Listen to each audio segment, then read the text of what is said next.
right. So it speaks to your ideas going to where, Yeah. you've never been. I'm trying. My ideas must just go to the bank account now. Yeah, I don't time for meetings and lunches and things, Chief. You're enough. Give me a brief. Are you enough with those Give me a proof of payment. I'm enough.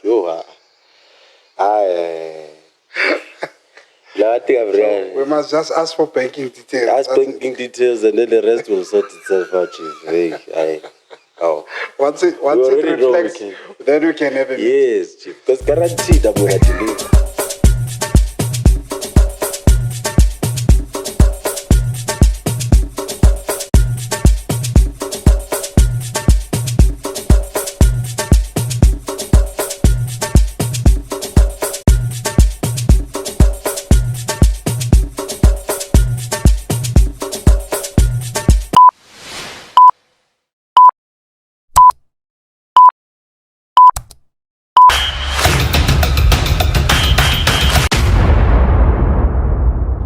Hi guys, and welcome to another episode of the Cooler Biz Lounge podcast.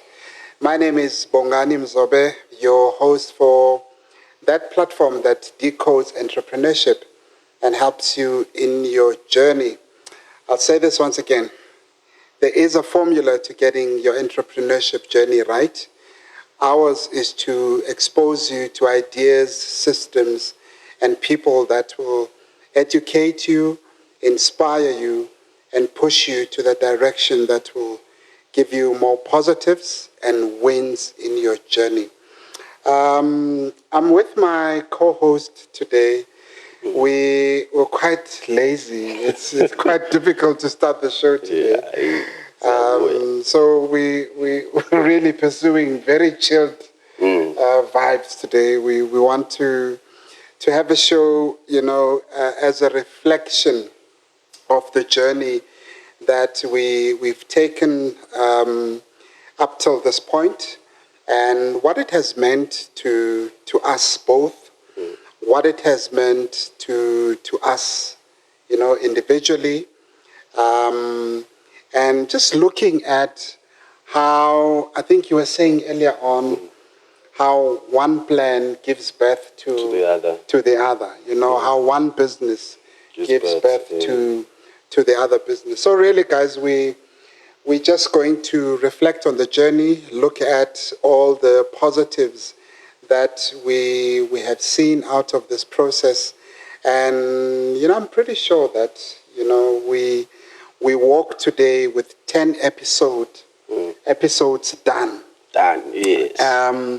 And we're no longer the same people that we were when we walked into this whole process. What do you think? I know it's not it's not the same, child. It's not the same. But I think it's all part of the plan. It's all part of the plan. Because before the cameras went on, there was a passion behind it. Yes. And before that passion, there was benefits from a different project that led to this particular passion. Definitely. So it makes a world of a difference when you're sitting, you're saying to yourself, wow, I am here now. If I can do this, what else can I do? What more? I know that there's some brands that have a slogan of saying, we don't ask how, we just say what's next. So yes, what's next for us after 10 episodes? A lot more. And we've had some great wins, But, in a journey, there are those trials and tribulations that you come across. Yeah. I'm not sure if the viewers actually know about how this whole birth thing happened, So I guess let's start it from the point when you decided that you want to get to this point. Yeah. Because I know, Guti, you came back in Joburg, when was it? 2019. 2019, yes. Came back 2019, went to your house, we're chilling there. And 1 minute we are talking construction, Chief. I'm like, hey, this man is going to do construction. He's just been here 2 minutes. Now he's gonna do construction. So I think maybe you can take people through that journey. Yeah, Wow. yeah. No. It was an interesting time. Interesting but also difficult. I mean, going back to those days where you really had to dig deep inside to find yourself and to say to yourself, I'm back here. What do I do with myself? Yeah. How do I go back to at least be the same person that I was, the many years ago? Yeah. And also discovering what's different. What's changed? What's changed? How are people living? And what are those things that make people tick? And how do you get into those right circles? And I think, fortunately, quite early on, after I came back, I had a few friends from back then who just said to me, "Hey, Mona, it's gonna be important that we help you in the journey to reintegrate and to find yourself as well. So maybe come over." And because you'd been a part, I had been a part of the development of that particular business. Oh, okay. The conceptualization of the business back then. Yes. I remember before I left, we were on a constant chase, trying to get funding, trying to speak to investors, trying to open doors to get money for that particular business. And look at how life works. Yeah, true. You open yourself up to work with people. You are willing to help. Open even your doors for people to access funding, for people to access resources that they need for their own success. Correct. And you don't know as you're doing that, that 5-6 years later, this is the same business that will be looking after you. Correct. And that's exactly what happened in my case, because at that time, I really had a number of things up my sleeve, but, funding them was going to be an issue. Making them operational was going to be an issue. Also devoting time to them in a space where I'm back home with my family and I'm still, trying to reintegrate. That alone is a struggle. It's a struggle on its own, So I was so grateful that I got an opportunity to move, go to Lab Cow. I call it Lab Cow. And one of the places that really made a dent on me and how I look at life, and and I went to that place understanding very well okay, but I don't think I really understood how much money they had. Limpopo. Temptations are less. Temptations are less. Unlike Josie. In Joburg, you would see trolleys full at Pick and Pay around month end. The dates. But them, China. Monday and Tuesday, any day. Yeah. Trolleys are full in the shop. I will always be wowed when I get to the Pick and Pay there and think to myself, where man? Is it payday or we're lying. What's happening? Yeah. But I learned a lot from those people. You might look at that spending pattern and think that they are a community of people who are reckless financially. But they have the means to do that because certain things are taken care of. Yes. Which have an effect on their spending pattern when they go to Pick and Pay or any other, shop. So I then joined a company which did ready-mix concrete. Oh, okay. They hold the agency of a product called the Omega volumetric mixer. Oh, Okay. So what that does is they mix your concrete on site. On site, okay. As per your strength that you need, your application. So you tell them, I'm building a bridge here, I need this strength. In fact, they've got the expertise to even advise you. To say, if you are doing this application, this is the the recommended strength. So they can mix it on the spot. So I joined that team, a dynamic and beautiful team out in Leboa of people, most of them are not from Leboa, but they're making it rain. They're making it rain there. They're making it rain. They didn't come to play. No.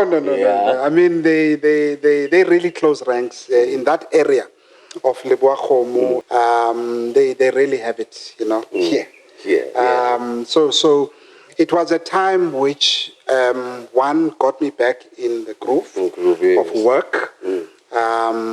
Because when you are away from these things, you get rust in China. You get rust in China because the methodologies change. The approach changes as well. They do. So the team there was very supportive, and they allowed me to lead, in an area which I was assigned, and I led. It's unfortunate that a few months later, COVID hit. Yes. And I then had to decide if I want to die in a foreign land or die at home. Die at home, I decided, no, man, let me just come home. Even though I didn't, really want to come home because I felt that I'd started something new. It was really going great for me, and the prospects were looking proper. So mine was, am I really going to mess this thing up by going back home? Okay, what if this is the end? What if it's not the end? What if it's not the end? You remember the uncertainty? Yeah, true. When they said, I think it started on the 26th of March, the lockdown. 26th, yeah. They announced it on the 21. Yes. I think I came back in between the 21st and the 22nd. Oh, yes, the 21 days, study divorce and stuff. Yes. So I came back home, and obviously we started working from home to keep the momentum going. And as I was home, I started thinking, but come on, man, what can I do to stay home? And another thing that was a push for me, Mr. Nick, was the fact that I'm a father to 3 beautiful girls. In fact, Tubongi just turned 14 on Sunday. Yes. We celebrated her birthday on Sunday. And then Ukanya is 13, Uzinati is 8. So my kids, me moving to Lepkau meant that I had to see them on very short intervals. And I wasn't really settled with that because I had been away from them. You're gone now. You're back. Now I'm back, but I'm gone again. You're gone again. So I started thinking, what can I do to self-sustain and stay in Joburg so that I'm closer to my kids? Because at the end of the day, we will all work, but it'll all come to a stop at some stage, And when it comes to a stop, what do you have? If all you chased your life was work, and money. And kept promises, missed events. And I know myself, I'm a workaholic. When I chase, I chase. That's just who I am. So when I came back, it was just important that I try and stay in Joburg. And obviously I had a few ideas. And unfortunately, the guys that I worked with, from the director to the guys that we were with on the management level. These were guys who were very open-minded. We could discuss. Someone could say, hey guys, I saw an opportunity back home. I want to open a bottle store. No one would say, we're focusing on this. Why you talk about something else? So it was that relationship that was quite open, and I just had my bingo moment one day to say, bam, Nazo. Why don't we help people be able to show, love and support to their loved ones when a loved one passes on? And we know at the time, people were dying. Yeah, people were dying, too. Like flies, you know. So you obviously couldn't go and show support. But we needed to find a way so that whoever is bereaved at whatever time, we are able to say, hey, we are with you. You are not alone, Yes. you know. Because much as it looks like something which is has no value when we say it now. Okay. But if I lose a loved one tomorrow, Chana, your presence, True. walk through my Matters, gate. yeah. It matters, you know. That phone call, that text to say, hey, Mchana, Sizwile, find comfort. Yes. You know, it means a lot. So obviously we then decided to establish a business that focused on that. We called it G-Green Burien. Burien, okay. And this is the business that ultimately gave birth to Cooler Biz Lounge podcast. And we ran that business for close to 2 years. Just accumulating, you know, equipment and assets. And so that when the time comes for COVID to say goodbye to us, like it eventually did. It eventually did, yeah. For us to be having equipment to be able to do anything else that we wanted to do. I'm so happy that we achieved that quite well because we, you know, COVID left and it really the equipment to really do anything. Yes. So that for me, Mr. Nick, was one part of my life that I will never forget. And I will never forget for two things. One is, you know, inwardly, it reawakened that which I had lost over time. The passion, yeah. But outwardly, it became a story of inspiration for so many other people. I remember a guy in Pimville that is a family member of mine. He said to me, hey, Mchana, you know, you left for a number of years. When you came back, he says, "Ufitile wa refita mo karuta mo freeway." Yeah. Wa refita kariri. Yeah. You know, you left. Basically saying, you left us here, you found us here, and then you passed. Still passed. Yeah. Do you understand? Which is not so easy for people to. No. Reintegration is difficult. Let alone starting a business and support. And you know, it's no child's play. I have to mention this. I am thankful to some of the people, the great men that I met in prison. And one of them, you know, we just laid to rest 2 months ago. His name is Dr. Sfiso Mlangeni. Oh, okay. May his soul rest in peace. You're speaking about someone who stayed in prison for 12 years. He used to work for Standard Bank back then in the IT departments. And this is a guy who went in, inspired education like crazy in prison. In prison, yeah. This is a guy who went in and came out a doctor in prison. In prison. Yes. This is a guy, I told you I graduated in 2018. 2018, yes. In Boksburg. In Boksburg, yeah. And at that specific graduation ceremony of correctional services, Usfiso was one of the top achievers. In fact, I think he, if not the highest, second or third, but surely in the top 3. This is a guy that today, if you go to Bavian Sport Correctional Center, they will tell you, you mentioned the surname, your surname actually, Umlangeni, you know. Once you mention Umlangeni, people know exactly who you are talking about, you know. So I count myself lucky for that. You know, in that time, I did not only go in and meet people who, you know, really messed me up, messed my mind up, You know, I'm sure I could have come out. Yeah, and so I said, yes, either way.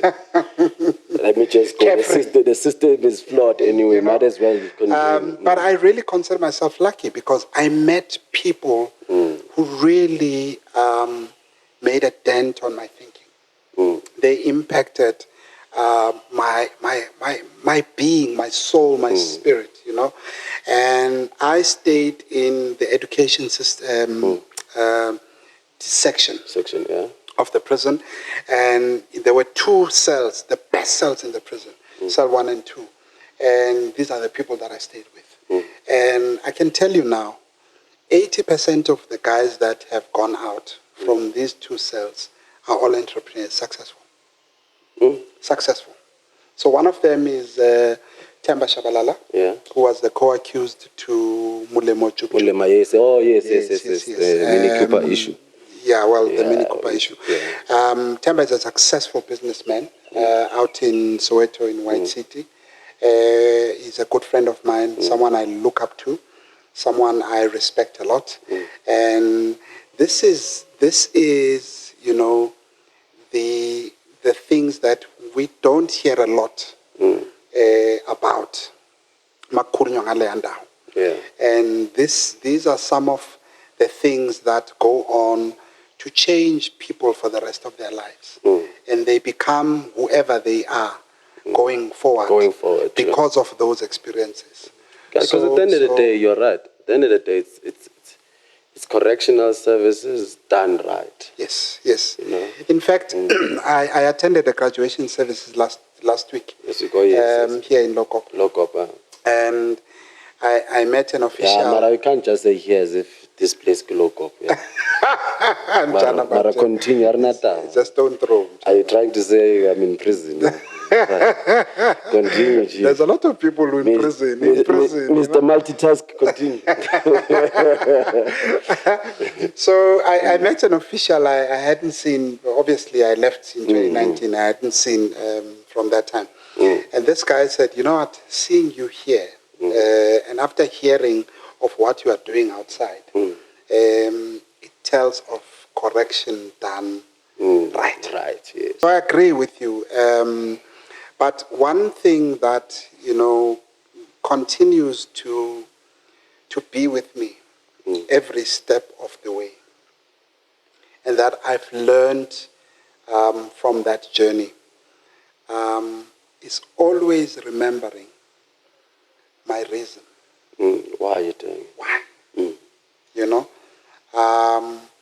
One thing about that place, it'll force you to always consider why in everything that you do. Because if you don't, somebody will you don't ask that question. It's an important question. Yeah. You know, you might find yourself in a lot of things. Yeah. But you want to always understand what is the reason for doing this thing. Where are you going? What is the end goal? And how am I going to get there? And that is the same spirit that you see in G-Green Burien. You know, to date, we've done close to 600 events. Done successfully. Successfully, yes. We've got a good rating from about 98% of our customers. And I'll tell you why we have a good rating. We just had a conversation before we started. About, you know, the kind of service that people will get from these local service providers who do event-related services. So let me make an example. So you guys had a wedding in Kagiso. Yes. You would call a local guy to say, come and do the tent for us. Yes. Another local guy come and do the DJ for us. Yes. Another local guy come and do this or that. But, you know, what I think we don't talk about as much as we should is how bad the service that comes from these service providers is. A lot of people count on them to have a good event experience. Yes. And you find that most of them, if they don't arrive late, they give you crap service. They don't give you crap service. it's just issue after issue after issue. And you find the event is passed last week. You're still having a person, pestering you on your WhatsApp for this and that. But you are done with this person. You're done with this person, but you still have to deal with them. You still have to deal with them. On top of the fact that they've ruined your whole experience. Your whole experience, true. If you were hosting an unveiling, a wedding, your experience as the organizer, gone. Gone, true. Simply because of some of their shortcomings. So when we established this business, firstly, we needed to say to ourselves, we cannot be a typical black business. And how do we achieve that? Firstly, we're going to create a system that will automate, our processes in such a way that we don't arrive late at a customer's place. Without effort, we shouldn't feel it. It shouldn't be something hard. It should just be ingrained in us that, we arrive on time. We make sure, Mchana, that we understand the brief.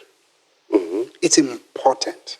And for us, it was just important, Nick, to always find those boxes that need to be ticked in order for the customer to give us a good rating and focus on them.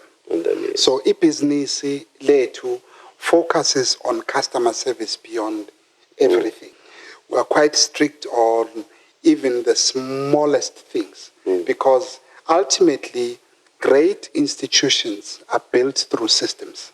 True. And if you are not going to create systems to speak to the dream, and then you are going forward but backwards.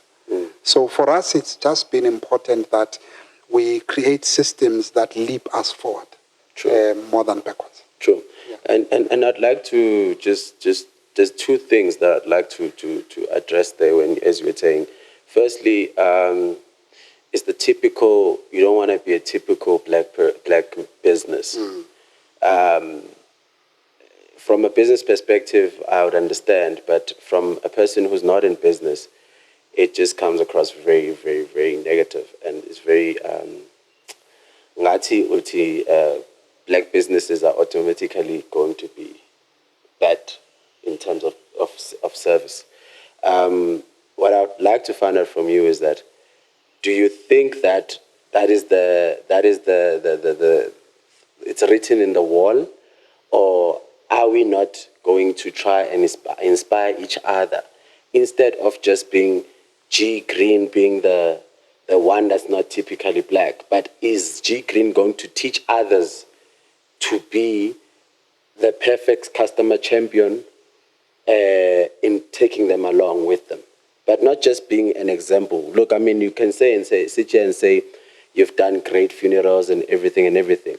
But in that particular space, have you taken other companies or have you collaborated with other guys in delivering those kind of services that you have, and then have that image or that trade in terms of processes align with them so that it has a domino effect in the industry, in the sense that if you're collaborating with them, whoever they collaborate in the future, they'll take that and apply it in the next relationship. You see, because you being different and rolling alone, it defeats the purpose. No, it does. It does. I think, in my time with G-Green, I've definitely met a lot of black businesses that are even better than G-Green.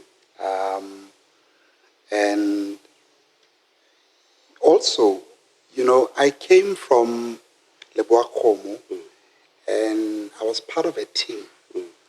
And in that team, there's no white person. It's 100%. In fact, it's 100% female, black female-owned business. Black, managed business.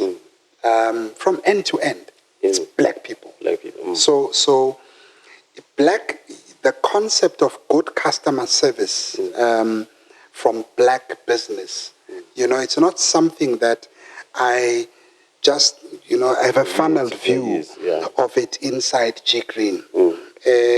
in my 2 years plus in this business, I've met a lot of guys, brilliant, great guys that I found in the industry that have been doing this for years and years and years.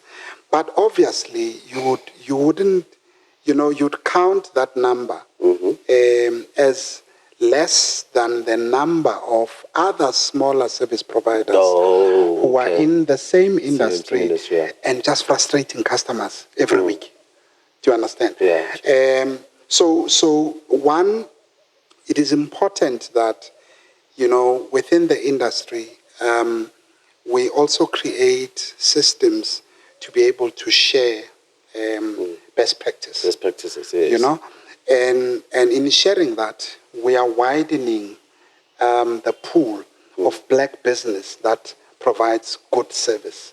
Ultimately, if there's good service all around, we all benefit. We all take the benefit because no matter where I go, I'm going to get good service. Correct. But if there's now just a few service providers that are, offering good service, then I'll always be worried.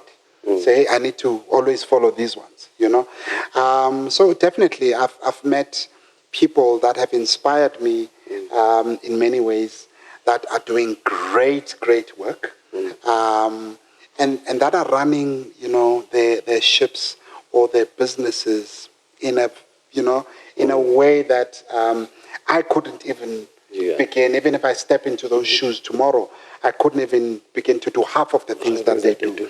So it's just a system of learning from others and giving to others. I remember one of the key things we went into. So when we established, we niched ourselves for the funeral industry.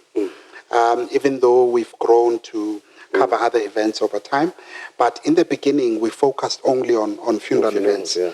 And when we went into this space, we found a lot of businesses that, they were just casual in how they did things. They, if you start at 10:30, they would walk in at 10:20 and expect to have 10 minutes to connect to set up, 3 screens, sound system, live streaming, and all of these things. A setup which you need a good 2 hours to set up, test, and make sure that everything is okay.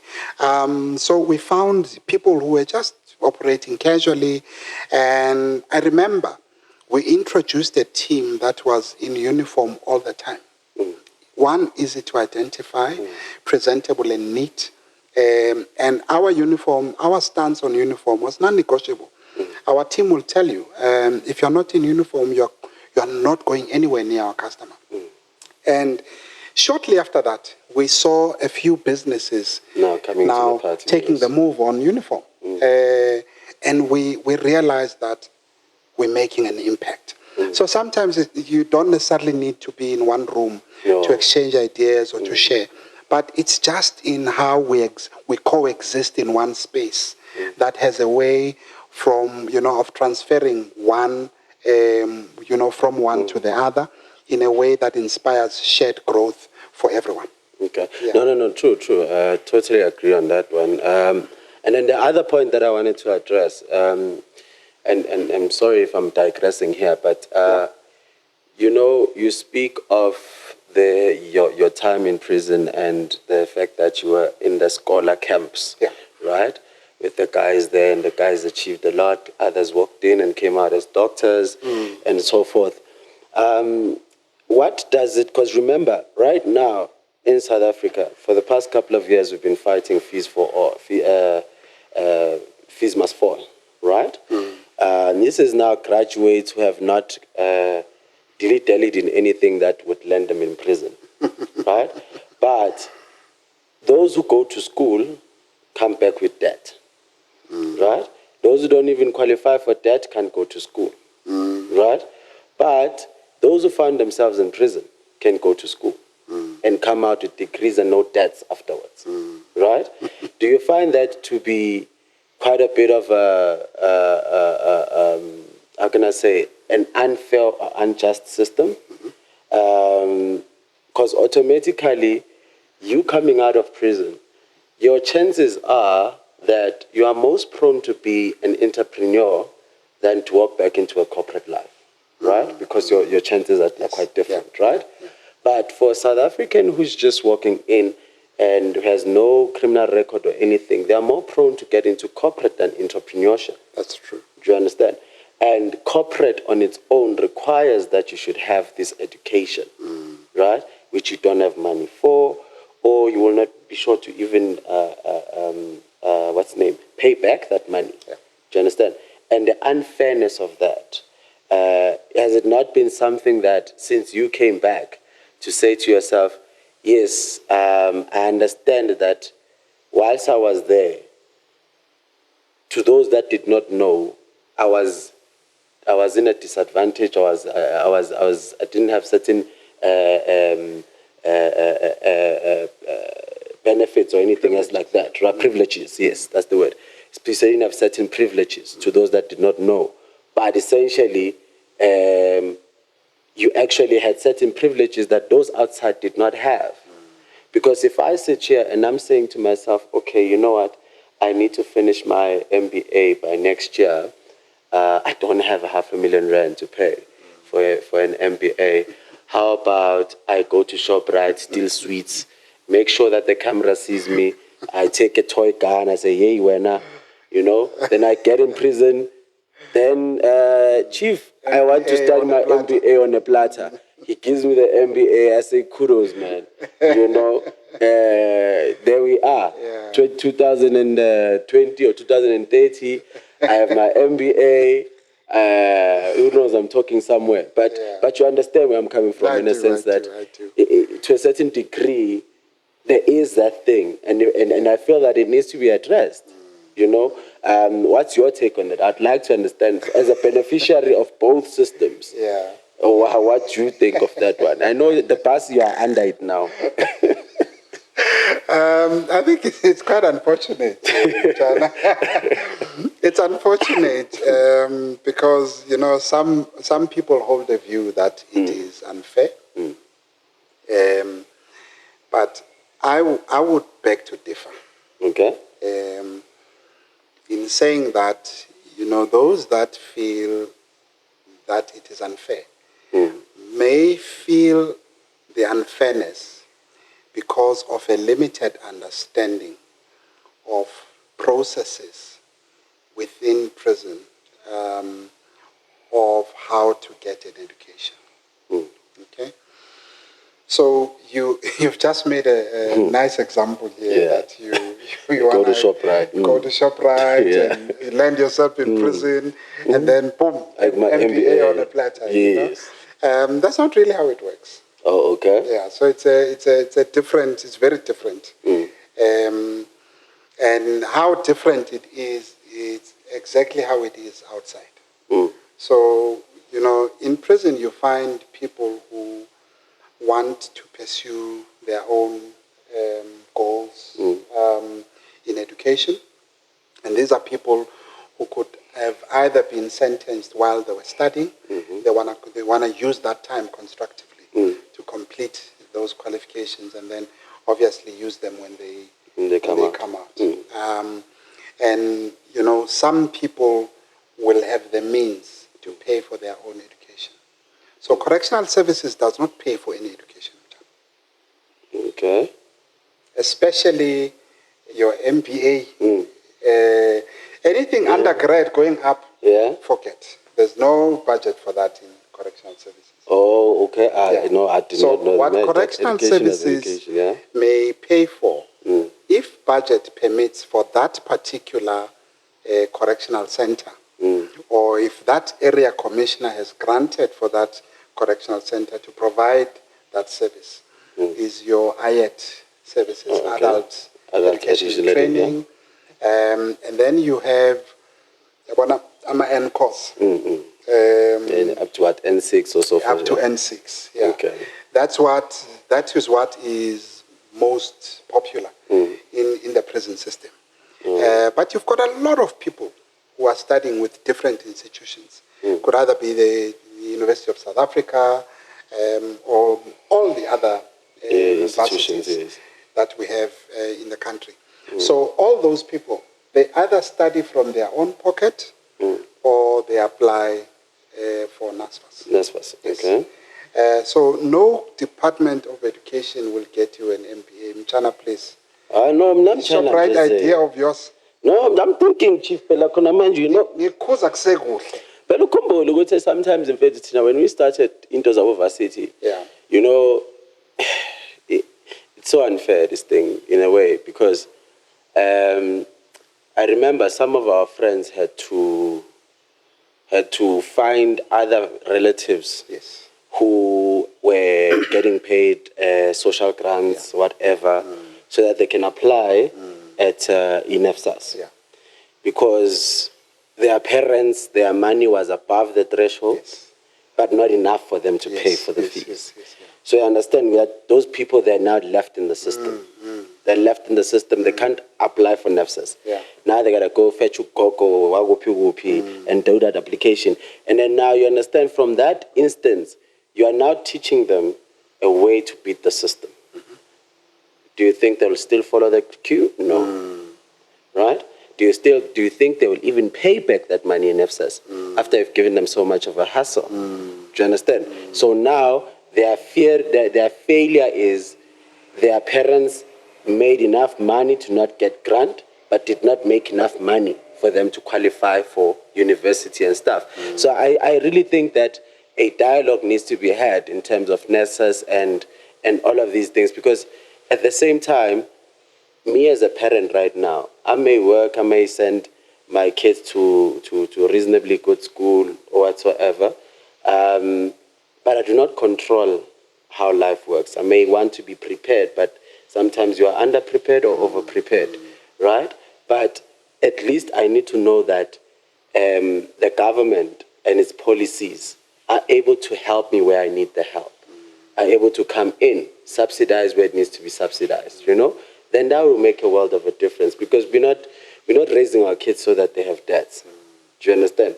So, or we're not even raising them to inherit our debts. So that's not even fair in that particular aspect. But enough about me digressing. We'll deal with this education thing. I think my ShopRite plan... No, but people have a limited understanding of life in prison. And I think there's only one view that is out in the public domain of prison, which is just that dark, thuggery, that unruly, view to prison life. And I can tell you now, my friend, it's very, very different. It's different. For people like us, for people who I used to hang around with, and for people that I met there, who I continue to be friends and business partners with to this day. I find, I wish that we had more platforms that show a different light to prison life. To prison life. Yeah. Maybe who knows? Maybe we'll speak to the commissioner and do a few podcast shows at the local. We'll walk down the road. well, judging from the attention, the current shows that are on social media platforms on I think that prison life. Yes, I saw those guys network there's something. There's a lot of attention.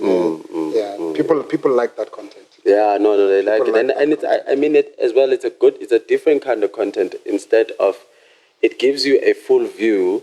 Unlike when we grew up and we understand the shows as fun about Yizo. There was a bit of a element of, yes, you want to show people what crime does. Right, that was more of a deterrent. At the same time, you are also, to a certain degree, you are recruiting. Because we would see that at that time we were in high school, you'd see that Yizo played on Thursday, Friday morning, a friend of ours or a classmate now decides it's going to be Papa Action. I guess that's the unfortunate thing about it. That's the unfortunate They were hoping to deter young people from, engaging in activity that could land them in prison. But at the same time, they are now displaying, this is actually how it's done. And then, how? Then why not? Some of us want to mimic them and do exactly what they do. Yeah. So I guess there's always two sides to everything. And if we want to have content out there that, deters or shows others that, hey, this is what you can expect going forward. It's just an unfortunate that this very same content is going to be interpreted differently by another group. Another group, yeah. So it's we must just accept that. Yeah, I know it's tough, Chief, but it's fine. It's fine. I understand. But like we said, guys, please do comment, share, like, and also click on that notification button. Yeah. We like engaging with you guys, and also follow us on our social media platforms. We use the same handle at Cooler Biz. Yeah. We'd like to have more engagements like this with you guys. You know, it's quite important. Yeah, but Bongs, look, from the way things are, look, I mean, from my end, obviously we know each other for many years, right? Yeah. And you've always been that big brother, you know, from long way back. Your entrepreneurial didn't just start now when you came back. No, you know, it's changed. It's changed. Yeah, I know that the format may have changed, you know, but they still presented in black and white. Yeah, no, sure. You know, and one of the things was, when I heard you were back, I made that time. I said, no, I need to go and see you. Yeah. We sat and we had a conversation, and you were telling me, okay, you're going to construction. I was like, okay, cool. Ish, this man, okay, wants to go to construction. And here I am, I have a concept that I want you to help me with, you know? I'm like, this man. And I've been sitting on this thing waiting for you to come back. You want to go somewhere else. I'm like, well, you know what? It's fine. Let him go. It's fine. We're fixing the bank account. I'm fixing the bank account, Chief. You know? But then again, I must say, you know what? Because corporate swallows us so much, and it's great being in corporate because some of the things you don't have to stress with, you know. There's always people at payroll that just need to know your account number. That's it. You don't worry about things. But then you came back, to say, hey, Chief, this is what I want to do, right? And I said, oh, okay, I see what you want to do. Tweak here, look here. What do you think about that? Next thing, boom. You're now one of the most vibrant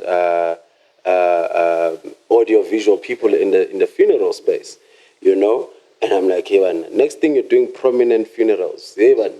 And I'm like, you were there? Okay. No, that's fine, Chief, you know? Then one is thinking, okay, what's next, you know? Because I remember now we had a conversation. I think we had a Teams at night, and we're talking and we're saying, okay, fine. What is it else that you want to do, right? You're saying you want to do now this podcast thing, you know?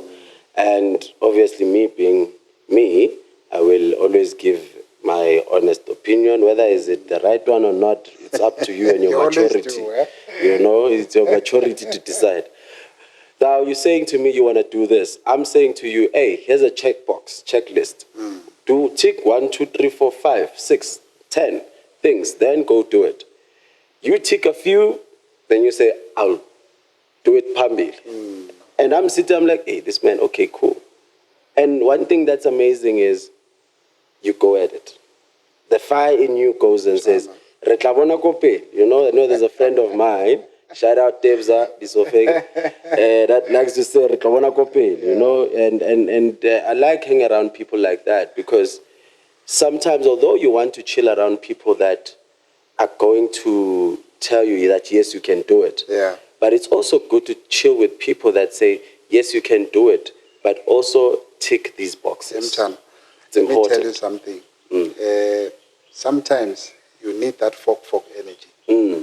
It's important. Yes, you need it, yeah. In entrepreneurship, sometimes you need to say, let's just go. Yeah. Look, as long as in your mind you are solid on the concept of failing fast, yes, and learning from your mistakes, and push. You know, move. If you failed, move on and go. You know, pursue something else. Nothing stops you. Go for it.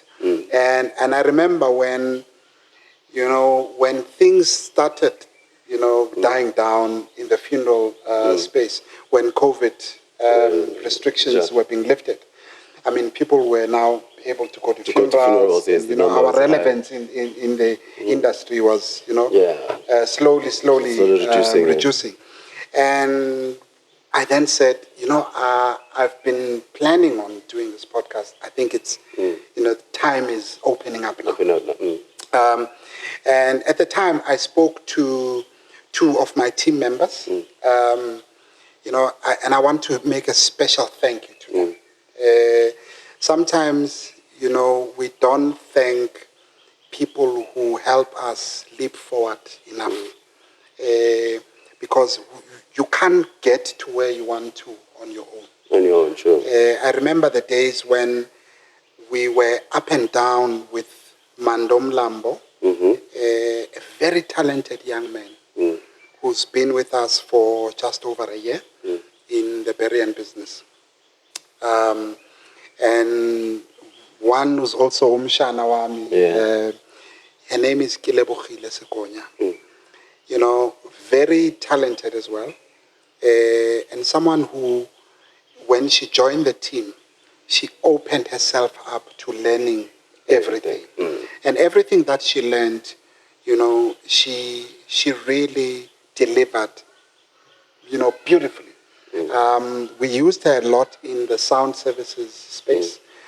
We also used her a bit in we did, photography activities. And she excelled there. So we formed a team of 3 people who just, decided, let's try this podcasting thing. Guys, se shotangan. Yeah, shooting anix. Lungisa ma mic, lungisa ma camera, lungisa ma mixer, lungisa local, lungisa okay. And we met one particular day. I'll never forget this day.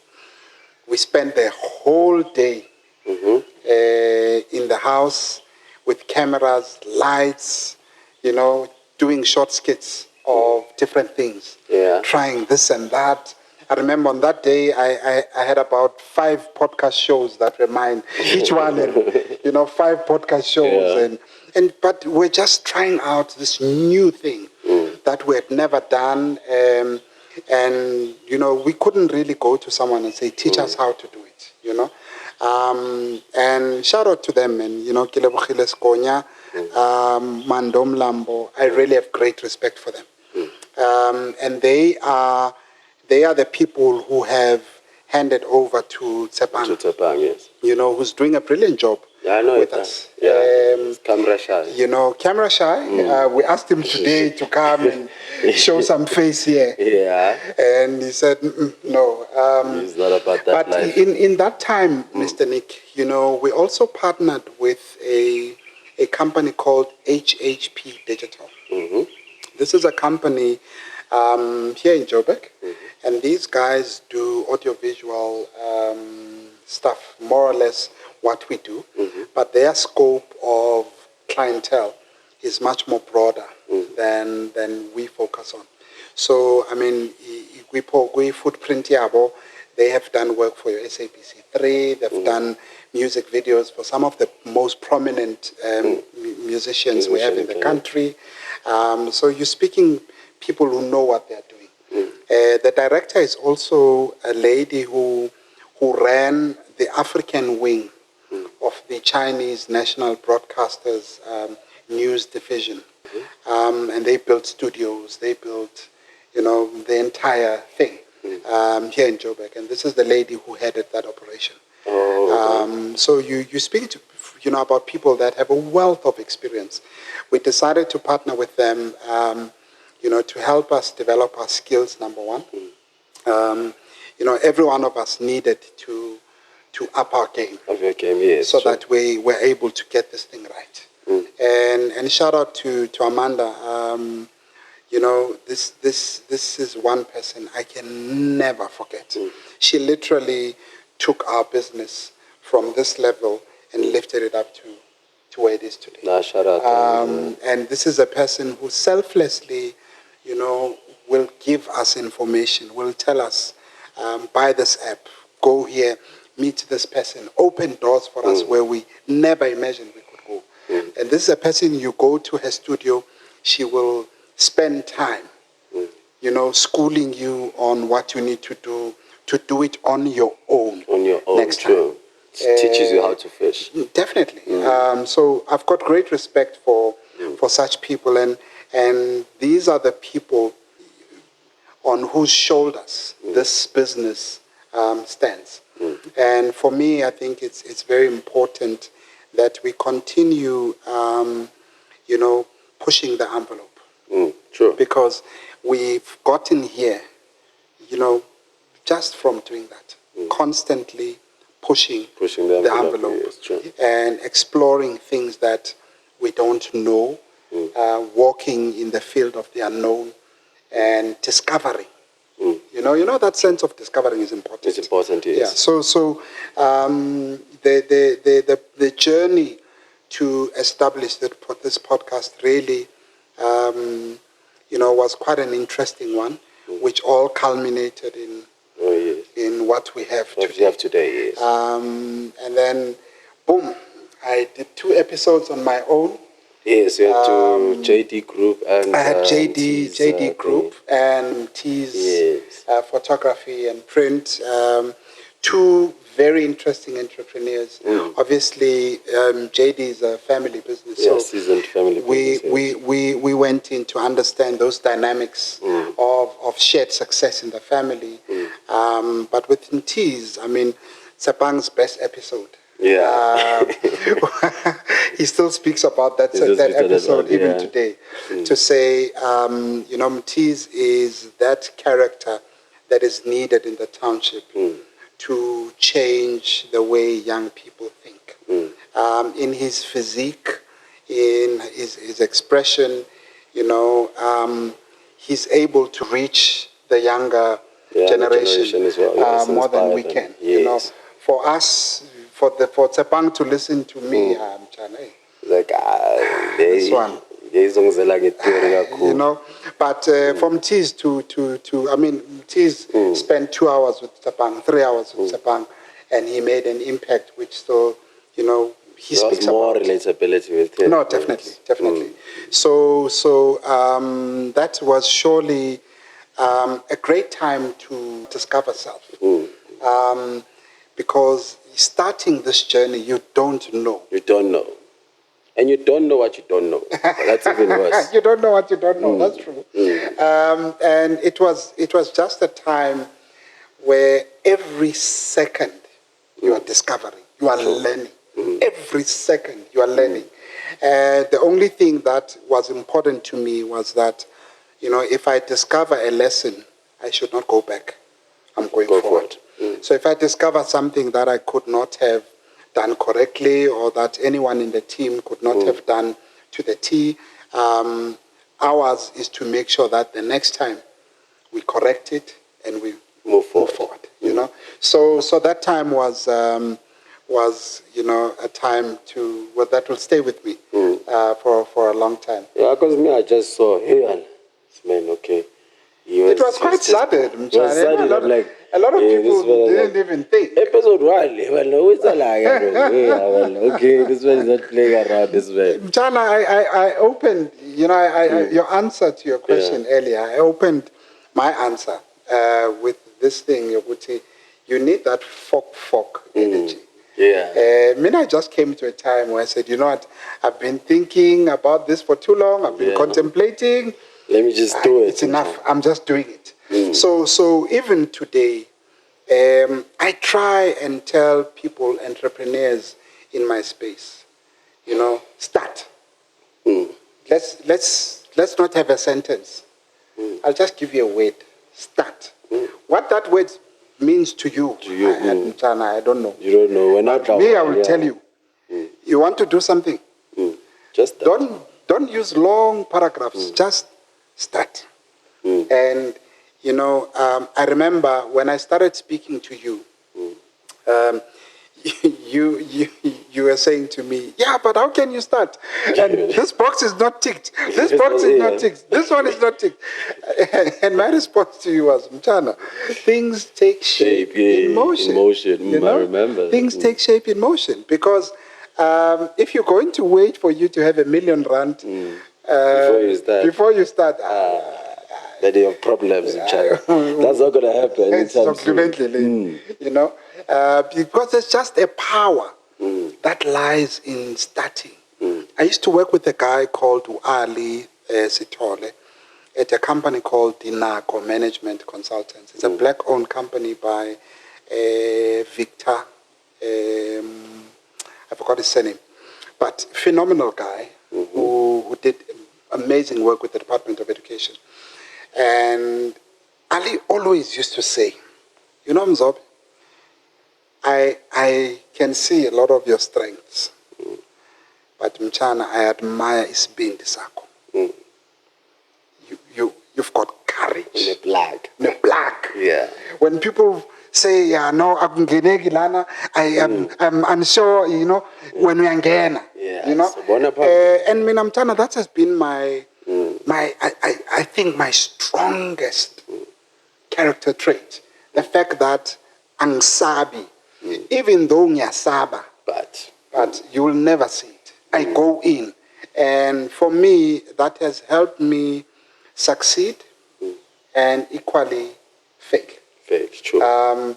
And on both ends, I've taken lessons and lessons for days and days and days. And I mean, from what I remember, one of our conversations that we had was, what kind of people do you want to reach in terms of Kula, right? And I think from my end, it was more of we can reach them both in a sense, but it was a matter of the content that we bring.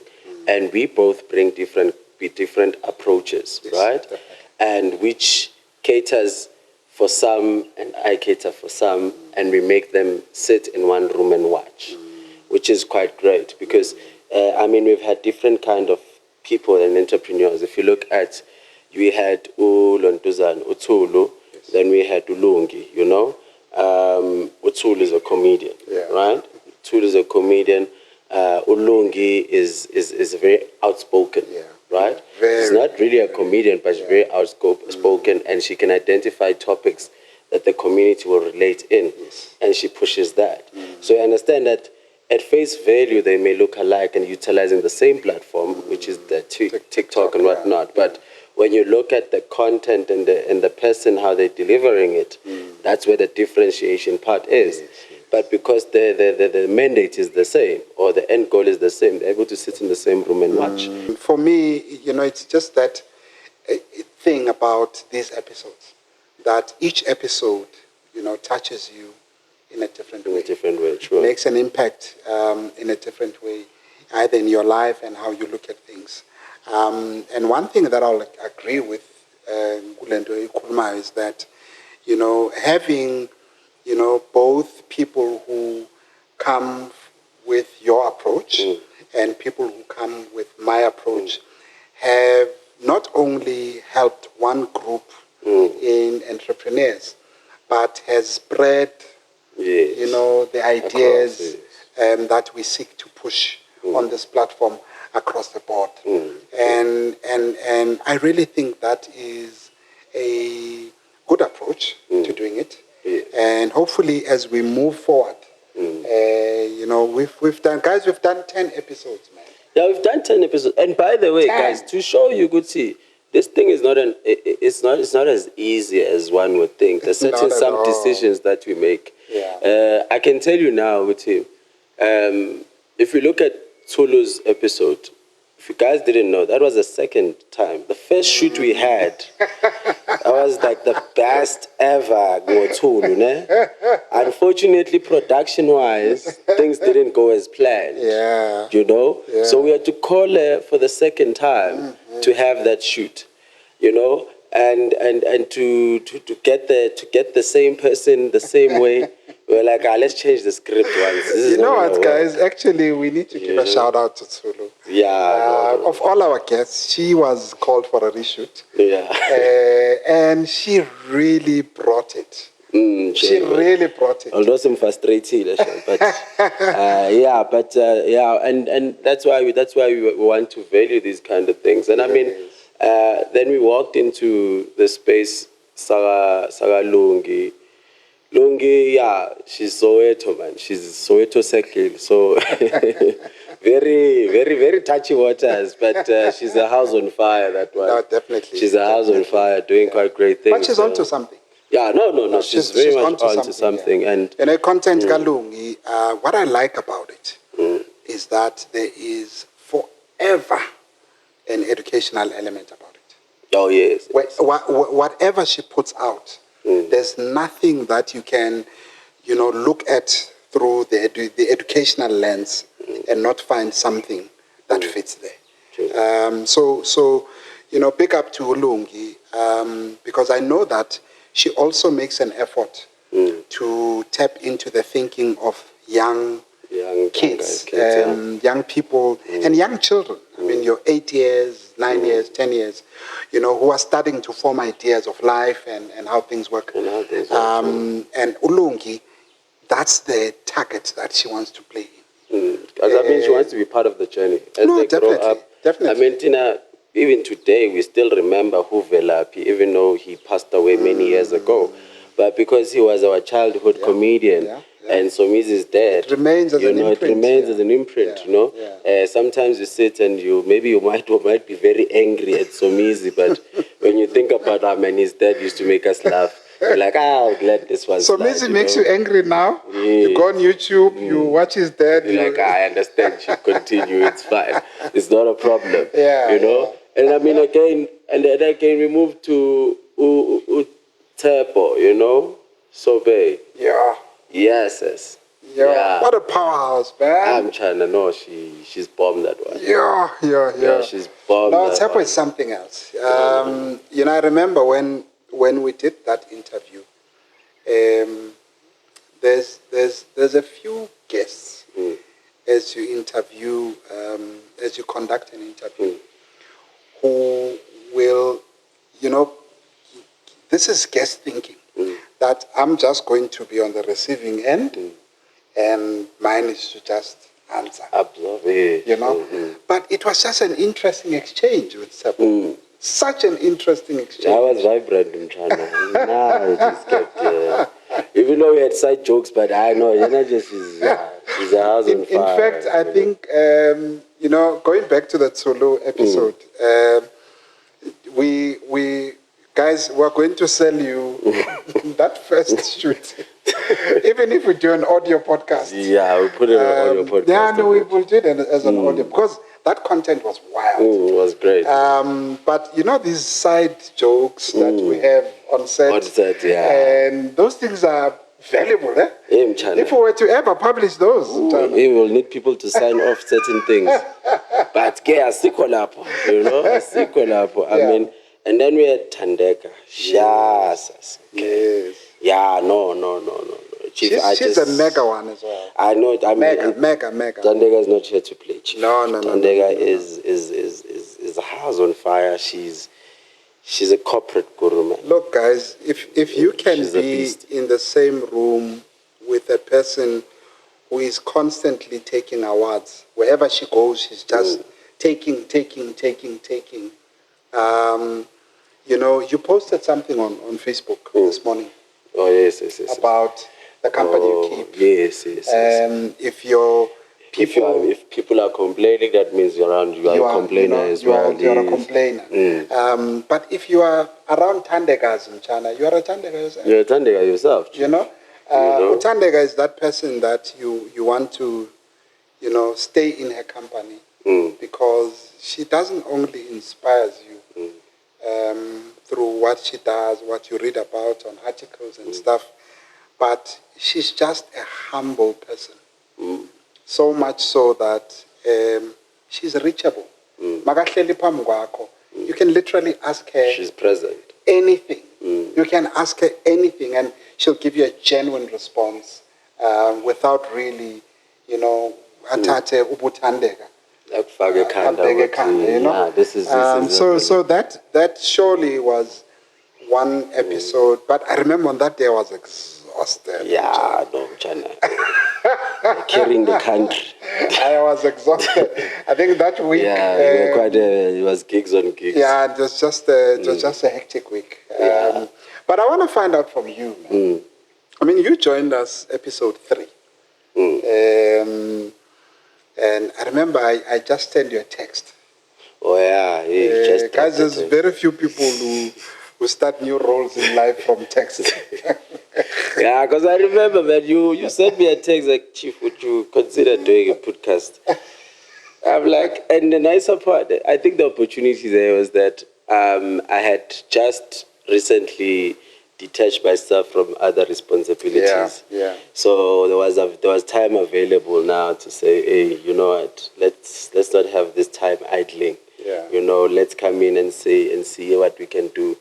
And I mean, as much as other people can see you on TV or wherever, they may think that you are very loud or approachable and stuff. Some of us are very shy. Some of us don't open up easily. That's why we like to keep to the same friends, same old friends, because we are in our safe space. I think what I've appreciated about doing the podcast is having to appreciate the social capital you have in meeting different people every day. People that come to the show, and then you get an opportunity to go to look deeper and say, hey, this is me, I'm here, you know. We can take it from the likes of Abotulu and all of those guys. Those are guys that you just saw a comedian, you know. You saw a fashion designer, you saw a TikToker, you know.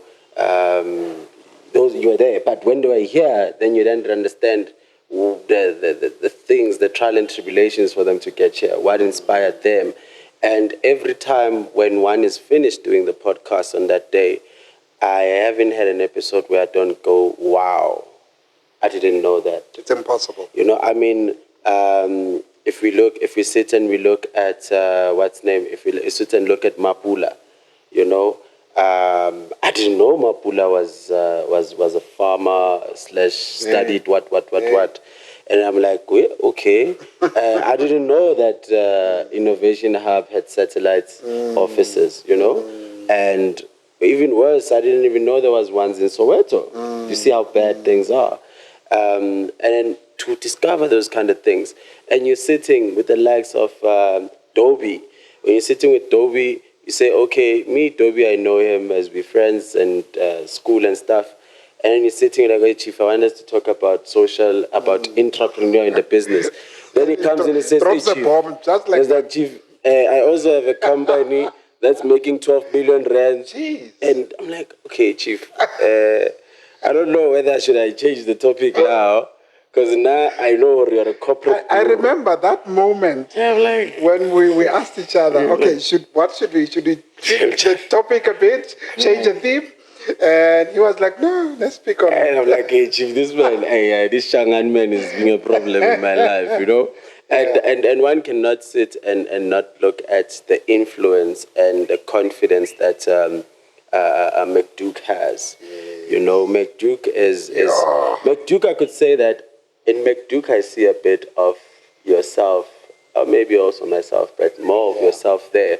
Because McDuke, if he doesn't understand it, he doesn't stop and say, let me go do something else, I'll come back to it. He gives it a name, he gives it a name for himself until he finds the name for it. That's true. And he's still moving forward, right? So you see, and the nice part about it is that he's able to shift from being the one that teaches to being a teachable one, right? That is very, very, very important to get to be around those kind of people. And when you sit and you look at the all and everything and everybody on the show, I mean, we had Mapula. Mapula felt like we got her, she wasn't well prepared or whatever, but we wanted to know the right Mapula, and we had fun. You know, we had fun. And every time now I think of a roll on, I think, you know, I was ready roll on, you know. And one cannot say you can do all those episodes and not alter your personality somewhere, alter your outlook somewhere, you know. And I've done a lot of things in the past, but some of those things I've done in the past, I've never taken them to social media. You know, I've been to projects that I've never taken them to social media. Or if I can share something, but I won't say I'm involved in it, you know. And I feel that on Cooler, I've even gone as far as to put it on LinkedIn. My LinkedIn just only spoke of me working, you know. Now to find, now he's a podcaster, whatnot. That's how this thing has grown onto me to say, hey, you know what? I love this thing. I like meeting new people. I like asking questions. Because, I mean, we sit in China for many years. We sit, we drink whiskeys or whatever, By the way, I drink single malt if you feel like you want to do something. But Yeah. So now the thing about, we sit and we, as guys, we have different conversations. But they end there. And we've had a lot of those. We have a lot of those. In our lifetime. I'm like, yo, Mchana. We've had a lot of... Me and you. We've had a lot of those conversations. We're not riding, we're still not riding. This so famous a lot of...